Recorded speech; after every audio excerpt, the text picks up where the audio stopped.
সূর্য তখন ঠিক মাথার উপরে এসে দাঁড়িয়েছে। চারদিকে উত্তপ্ত বাতাস আর মোড়র বালু যেন আগুনে রূপ নিয়েছে। বদরের ময়দানে কাফিরদের বিশাল বাহিনী প্রস্তুত। অস্ত্র, উট, সৈন্য সবই যেন জয়ের জন্য তীক্ষ্ণ। এমন সময় কুরাইশ বাহিনীর মাঝে ঢুকে পড়ল এক প্রভাবশালী বিদয়ী নেতা। লম্বা চেহারা, রৌদ্রের মতো চকচকে তার চোখ। তার কথাবার্তায় ছিল এক ধরনের আত্মবিশ্বাস।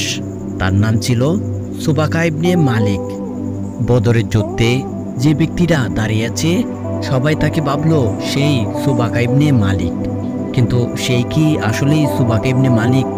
তখন সুবাকা ইবনে মালিক সকলের সামনে দাঁড়িয়ে বলল, আজকের যুদ্ধে তোমরা জয়ী হবে, আমি তোমাদের সাথে আছি। আজকের যুদ্ধে তোমরা জয় হবে, আমি তোমাদের পাশে আছি। তার কথা শুনে কুরাইশের নেতারা সাহস পেয়ে গেল। কেউ কেউ বলল, সুরাকা আমাদের সঙ্গে, তাহলে তো নিশ্চয়ই আমাদের জয়। কিন্তু আসলে তারা জানতো না যে এটা কোনো মানুষই ছিল না, এটা ছিল ইবলিশ। হ্যাঁ, এটাই ছিল শয়তান ইবলিশ। সে জানতো না যে আজকে সে নিজের হাতে নিজেই ধ্বংস টেনে নিয়ে এসেছে। ইবলিশের পরিকল্পনা ছিল সূক্ষ্ম। নবী মুহাম্মদ সাল্লাল্লাহু আলাইহি ওয়াসাল্লামের বিরুদ্ধে কাফিরদের সাহস দেওয়া ও তাদের মনে ভয় দূর করা, যাতে তারা দিনের আলো নিভিয়ে দিতে পারে।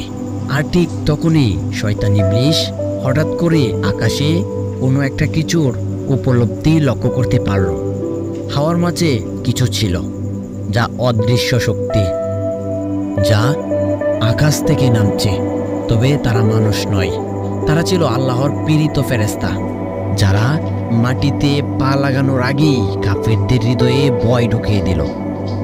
তখন ইবলিশ শয়তান চমকে উঠল। তখন শয়তান ইবলিশের চোখে ধরা পড়ল সেই অদৃশ্য আলোর স্রোত। আর ঠিক তখনই সে পিছু হটতে লাগলো। কুরাইশরা বলল, তুমি না আমাদের মাঝে থাকার প্রতিশ্রুতি দিয়েছিলে, এখন তুমি কোথায় যাচ্ছ? তখন শয়তান ইবলিশ চিৎকার করে বলল, আমি তো তোমাদের থেকে আলাদা। আমি এমন কিছু দেখতে পাচ্ছি যা তোমরা দেখতে পাচ্ছ না। আমি আল্লাহকে ভয় করি, নিশ্চয়ই তিনি কঠোর শাস্তিদাতা।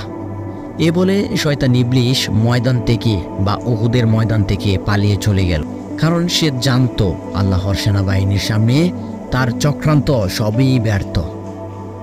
আর এই ঘটনা পবিত্র কোরআনে এভাবে এসেছে, যখন শয়তান তাদের কাজকে তাদের দৃষ্টিতে শোভন করে তোলে এবং বলে, আজ মানুষের মধ্যে তোমাদের উপর বিজয়ী হবার কেউই নেই, আমি তোমাদের পাশেই আছি। কিন্তু যখন দুই দল একে অপরকে দেখে ফেলে তখন সে ফিরে যায় ও বলে, আমি তো তোমাদের থেকে বিরত।